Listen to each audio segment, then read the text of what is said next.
Vous êtes à une soirée entourée de monde, des conversations qui fusent de toutes parts, des rires, de la musique, du mouvement. Et pourtant, vous vous sentez profondément seul. Ce n'est pas que vous n'aimiez pas les gens. Ce n'est pas que vous soyez asocial, c'est quelque chose de plus profond, une sensation que personne ne semble saisir, un vide qu'aucune conversation ne remplit. Et quand vous essayez d'expliquer ça à quelqu'un, on vous sort des phrases toutes faites « mais tu as tellement de proches, tu n'es jamais seul, tu devrais être plus reconnaissante ». Et là, vous vous sentez encore plus seul, parce que même votre solitude n'est pas comprise. Osho a observé ce phénomène.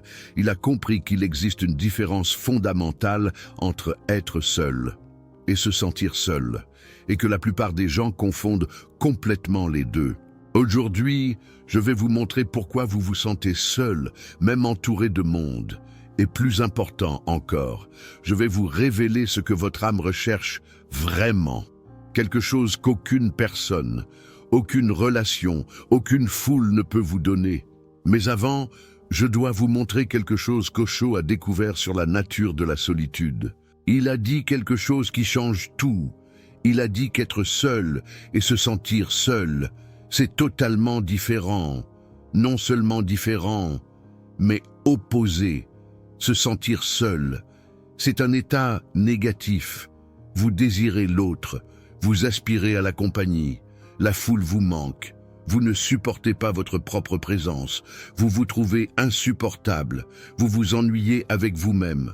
Alors qu'être seul, c'est tout autre chose, c'est un état positif, l'autre ne vous manque pas, vous profitez de votre propre compagnie. Vous ne vous ennuyez pas avec vous-même, vous êtes intrigué, vous voyez la différence. La solitude, c'est quand vous avez besoin de l'autre pour vous sentir complète. Être seul, c'est quand vous vous sentez déjà complète, avec ou sans l'autre. Et voici le problème. La plupart des gens n'ont jamais appris à faire la différence. Ils confondent solitude et le fait d'être seul, et passent leur vie à fuir quelque chose qui devrait être embrassé. Osho a expliqué ça de manière encore plus profonde. Il a dit que, parce que nous n'en sommes pas conscients, nous restons étrangers à nous-mêmes. Et au lieu de voir notre capacité à être seul comme une beauté tremende, une bénédiction, un silence et une paix, nous l'interprétons à tort comme de la solitude. La solitude, c'est une capacité à être seul, mal comprise. Relisez ça. La solitude, c'est une capacité à être seul, mal comprise. Ça signifie que, quand vous vous sentez seul au milieu d'une foule, ce n'est pas parce qu'il y a quelque chose qui cloche chez vous. C'est parce que vous interprétez mal un signal de votre âme. Votre âme demande quelque chose, et vous essayez d'y répondre de la mauvaise façon. Mais que demande vraiment votre âme? Voici ce qu'Osho a révélé. Il a dit que la solitude se manifeste souvent dans les villes densément peuplées. Dans ces villes, beaucoup de gens se sentent complètement seuls et déconnectés, même lorsqu'ils sont entourés par des foules d'autres personnes. Pensez-y, plus il y a de monde autour, plus vous pouvez vous sentir seul. Ça semble contradictoire, mais ça prend tout son sens quand vous comprenez ce que votre âme recherche vraiment. Votre âme ne recherche pas la quantité de personnes, elle recherche la qualité de la connexion, et plus que ça, elle recherche la connexion avec elle-même. Et voici quelque chose que la plupart des gens ne réalisent jamais. Vous pouvez avoir 1000 followers sur les réseaux sociaux et vous sentir complètement seul. Vous pouvez avoir une grande famille et vous sentir invisible. Vous pouvez avoir un partenaire à vos côtés tous les jours et vous sentir plus seul que lorsque vous étiez célibataire.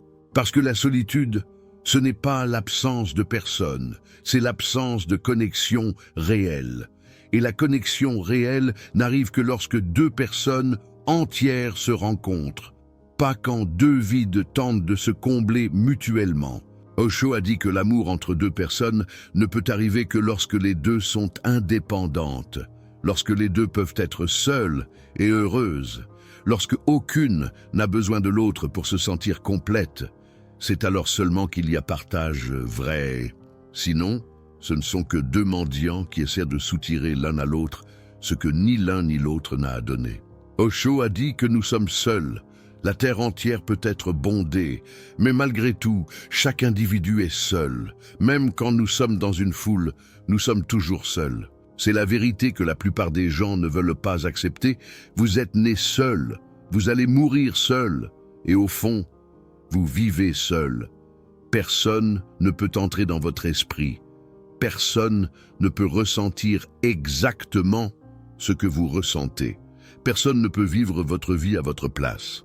Et quand vous essayez de fuir cette vérité en utilisant les gens, les relations, les soirées, les foules, vous vous sentez encore plus seul parce que vous niez quelque chose de fondamental dans votre nature. Mais attendez, parce que ça va encore plus loin. Osho a révélé que cette solitude devient insurmontable et nous voulons nous en débarrasser. Nous créons des relations juste pour oublier notre solitude. Alors, pendant un temps, nous avons l'impression de ne pas être seuls. Nous faisons le monde parce que la solitude fait mal. Nous essayons de combler cette solitude avec de l'argent, avec des amis, avec de la famille, avec de la religion, avec une nation. Nous faisons tant d'efforts pour combler ce vide intérieur, parce que cette blessure est douloureuse. Vous reconnaissez ça? Toutes les fois où vous avez cherché quelque chose à l'extérieur de vous pour combler le vide à l'intérieur, toutes les relations que vous avez commencées en espérant que l'autre personne vous complète, toutes les soirées où vous êtes allés en espérant que la foule fasse disparaître la solitude, et ça ne fonctionne jamais, ça ne fonctionne jamais vraiment. Ça peut distraire pendant un temps, ça peut anesthésier temporairement, mais la solitude revient toujours, parce que vous ne pouvez pas combler quelque chose qui n'est pas un vide réel. C'est une interprétation erronée. Osho a été encore plus direct. Il a dit que le monde est rempli de personnes solitaires, et à cause de la solitude, elles font toutes sortes de choses stupides pour, d'une manière ou d'une autre, penser cette blessure, ce vide, cette négativité. La personne solitaire commence à trop manger juste pour se sentir pleine. La personne solitaire commence à accumuler de la graisse. La personne solitaire commence à consommer de l'alcool ou d'autres drogues, parce qu'elle veut s'oublier elle-même. La solitude est tellement laide, tellement effrayante, tellement semblable à la mort qu'on veut s'en échapper. Vous avez déjà fait ça? Déjà essayé de combler la solitude avec de la nourriture, avec des achats, avec du travail excessif, avec des relations dont vous saviez qu'elles n'étaient pas les bonnes, avec n'importe quoi qui pouvait vous distraire de vous-même. Ne vous culpabilisez pas, c'est ce que la plupart des gens font, parce que personne ne nous a enseigné la différence entre la solitude et la capacité à être seul. Personne ne nous a montré qu'il existe une autre façon de se relier à ce sentiment. Mais voici où tout commence à changer. Osho a dit que ce qui est nécessaire, c'est que vous preniez conscience de votre capacité à être seul, qui est une réalité. Et c'est tellement beau d'expérimenter ça, de sentir ça, parce que c'est votre liberté de la foule, de l'autre. C'est votre liberté de la peur d'être solitaire. Vous avez bien lu ça? Votre capacité à être seul, c'est la liberté. Ce n'est pas la prison. C'est la liberté. La liberté de la dépendance des autres. Libération. Libération du besoin constant de compagnie. Libération de la peur d'être seul. Et quand vous embrassez cette liberté, quelque chose de magique se produit. La solitude disparaît, car la solitude, c'est la peur de votre propre compagnie. Et quand vous cessez d'avoir peur de vous-même, il n'y a plus de solitude. Il n'existe que la beauté d'être seul, un état de grâce. Mais pourquoi avons-nous si peur de notre propre compagnie?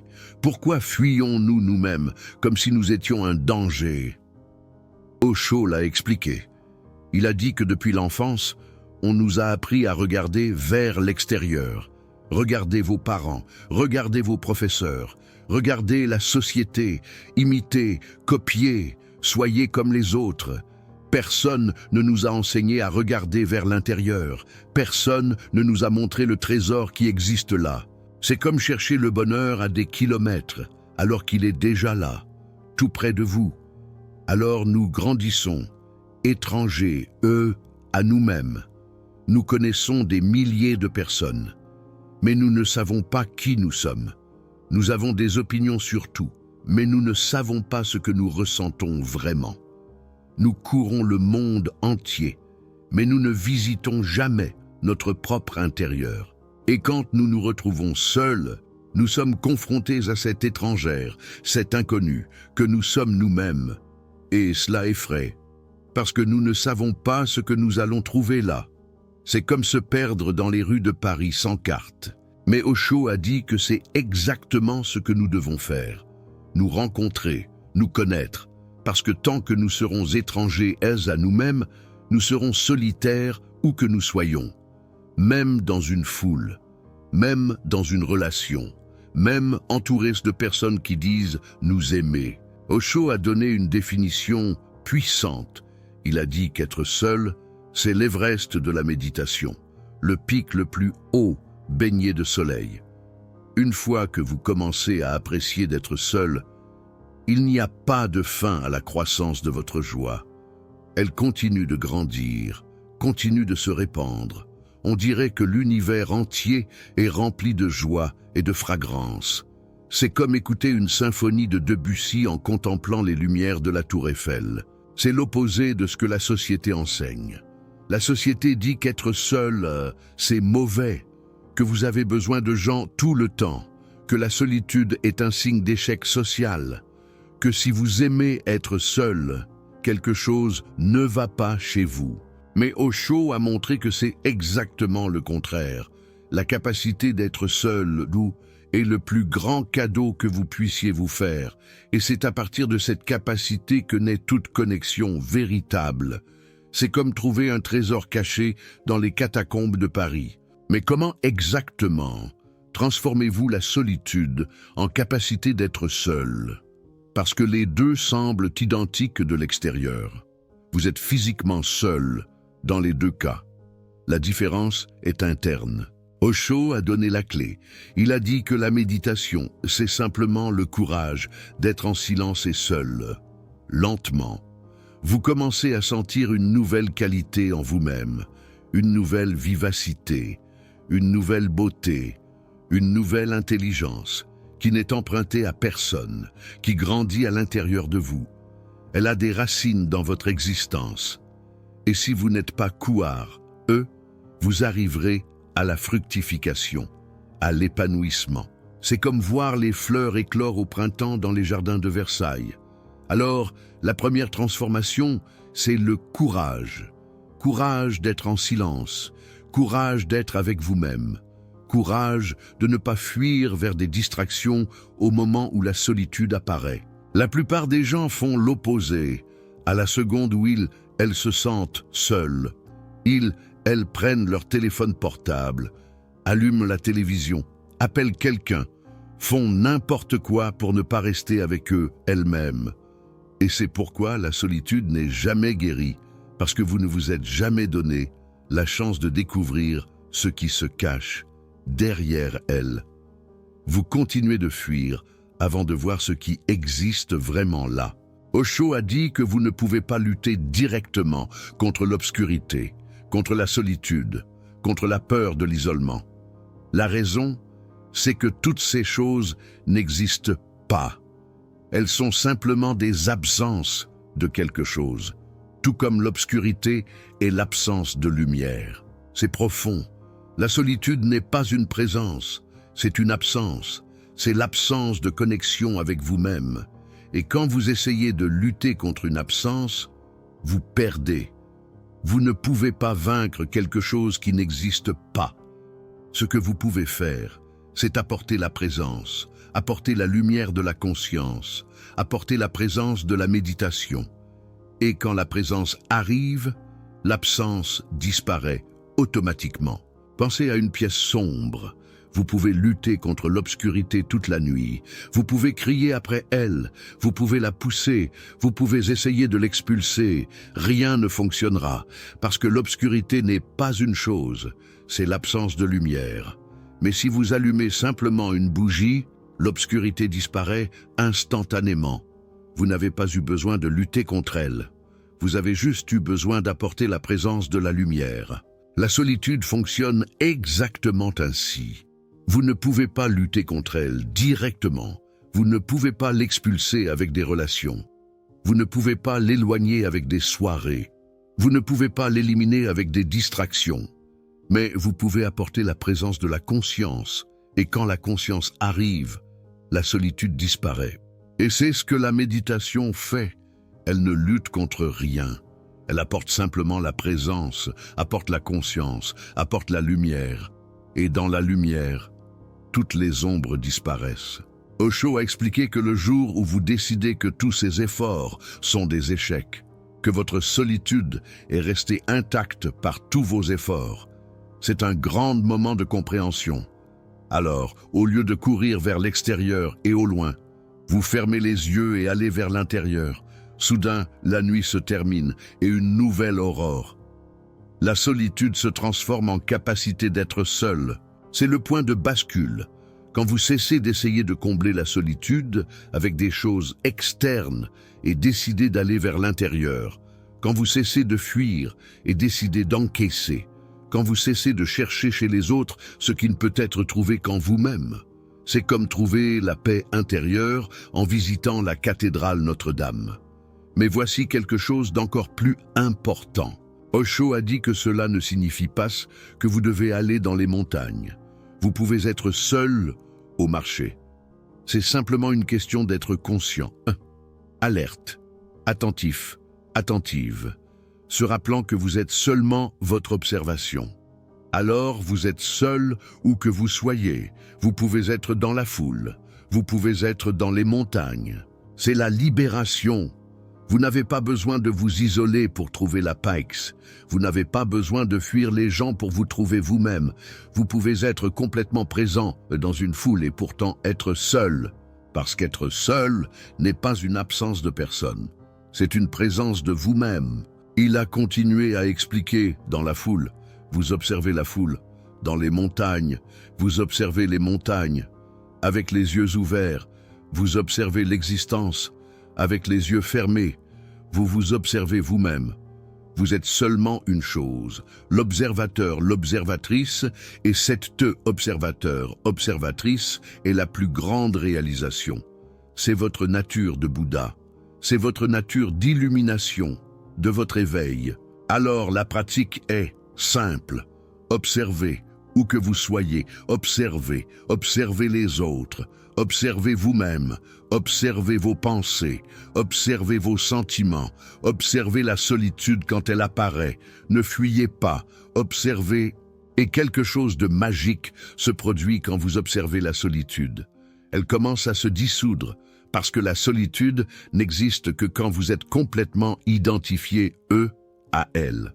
Quand vous devenez l'observateur, l'observatrice, vous vous séparez d'elle. Et alors vous réalisez que vous n'êtes pas la solitude. Vous êtes celle qui observe la solitude. Maintenant, laisse-moi te donner les signes que tu es en train de transformer la solitude en capacité d'être seul. Imaginez une soirée parisienne, peut-être dans un loft du Marais ou une péniche sur la Seine. Des lumières tamisées, des rires qui fusent, des conversations animées, le crépitement des verres, une musique entraînante qui pulse. Vous êtes là, au milieu de cette effervescence, entouré de visages souriants. Mais, au fond de vous, un sentiment persiste, un sentiment de solitude profonde. Ce n'est pas que vous détestiez la compagnie des autres. Non, ce n'est pas de la misanthropie.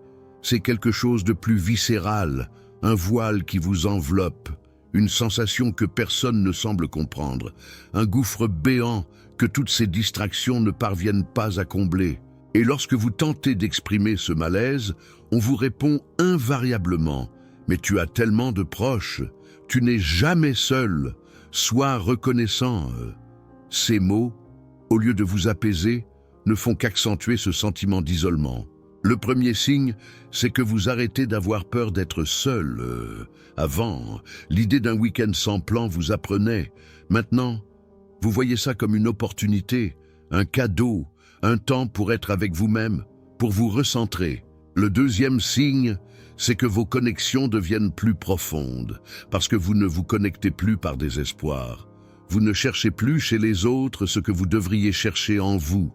Vous vous connectez par choix, pas par nécessité. Et ça change tout. Le troisième signe, c'est que vous arrêtez de vous sentir seul dans la foule, parce que vous avez compris que la solitude n'a jamais été une question de nombre de personnes autour, mais de qualité de la connexion avec vous-même.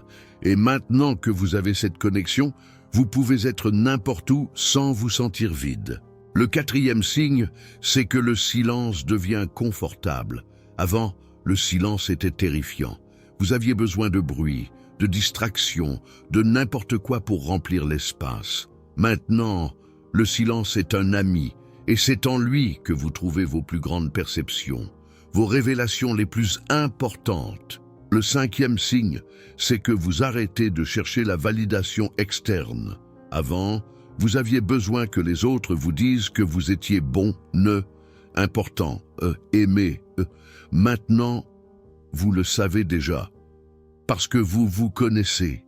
Vous avez passé du temps avec vous-même, vous savez qui vous êtes. Le sixième signe, c'est que la qualité de vos relations change drastiquement. Avant, vous vous connectiez avec n'importe qui était disposé. Maintenant, vous êtes sélectif, pas par arrogance, mais parce que vous connaissez la différence entre connexion superficielle et connexion profonde. Et la connexion superficielle ne vous intéresse plus.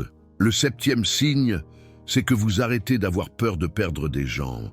Avant, vous faisiez n'importe quoi pour maintenir des relations, même celles qui vous blessaient. Maintenant, vous savez que vous préférez être seul, que mal accompagné. Et cette clarté vous libère de relations toxiques que vous tolériez auparavant.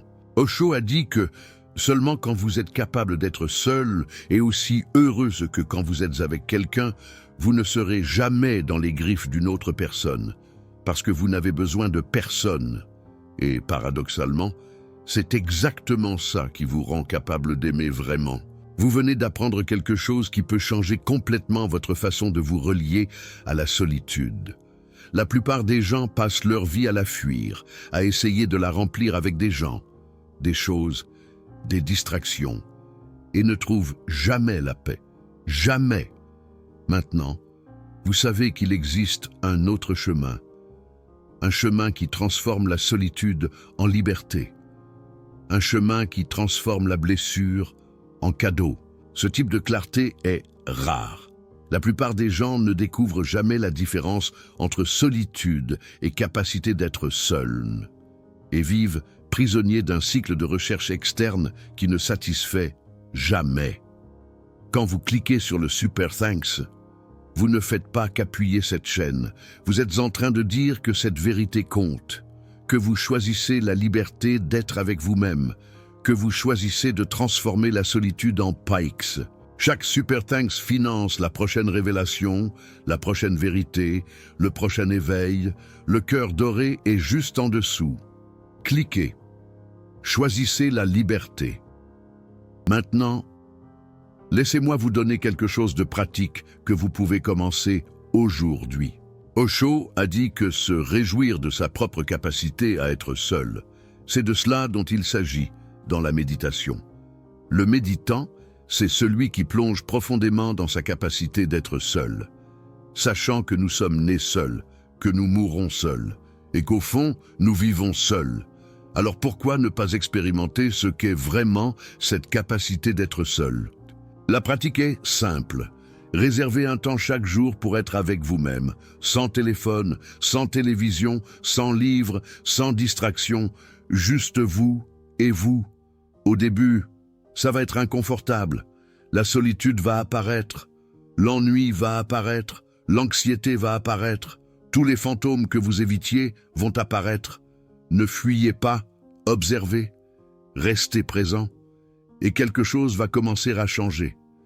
Osho expliquait que doucement, vous commencez à sentir une nouvelle qualité en vous-même, une nouvelle vivacité, une nouvelle beauté, une nouvelle intelligence qui n'est empruntée à personne, qui grandit à l'intérieur de vous. C'est ce qui arrive quand vous arrêtez de fuir. Vous commencez à vous trouver, vous commencez à découvrir des ressources internes que vous ne saviez même pas qui existaient. Vous commencez à réaliser que tout ce que vous cherchiez à l'extérieur a toujours été à l'intérieur. La deuxième pratique, c'est d'arrêter d'utiliser les gens comme béquilles émotionnelles. Ça ne signifie pas s'isoler. Ça signifie se connecter à partir de la complétude, pas du vide. Ça signifie être avec des gens parce que vous le voulez, pas parce que vous en avez besoin. Osho disait que si deux personnes sont dépendantes l'une de l'autre, agrippées, possessives, si elles ne se permettent pas mutuellement d'être seules, si elles ne se donnent pas suffisamment d'espace pour grandir, elles sont ennemies, pas amantes. Il peut s'agir simplement de la peur d'être seules. C'est pour ça qu'elles s'agrippent l'une à l'autre. Mais l'amour véret ne connaît pas la peur. L'amour véret est capable d'être seul, complètement seul. Et de cette capacité d'être seul naît une union véritable. Vous voyez l'ironie? Pour avoir des relations véritables, vous devez d'abord être capable d'être seul.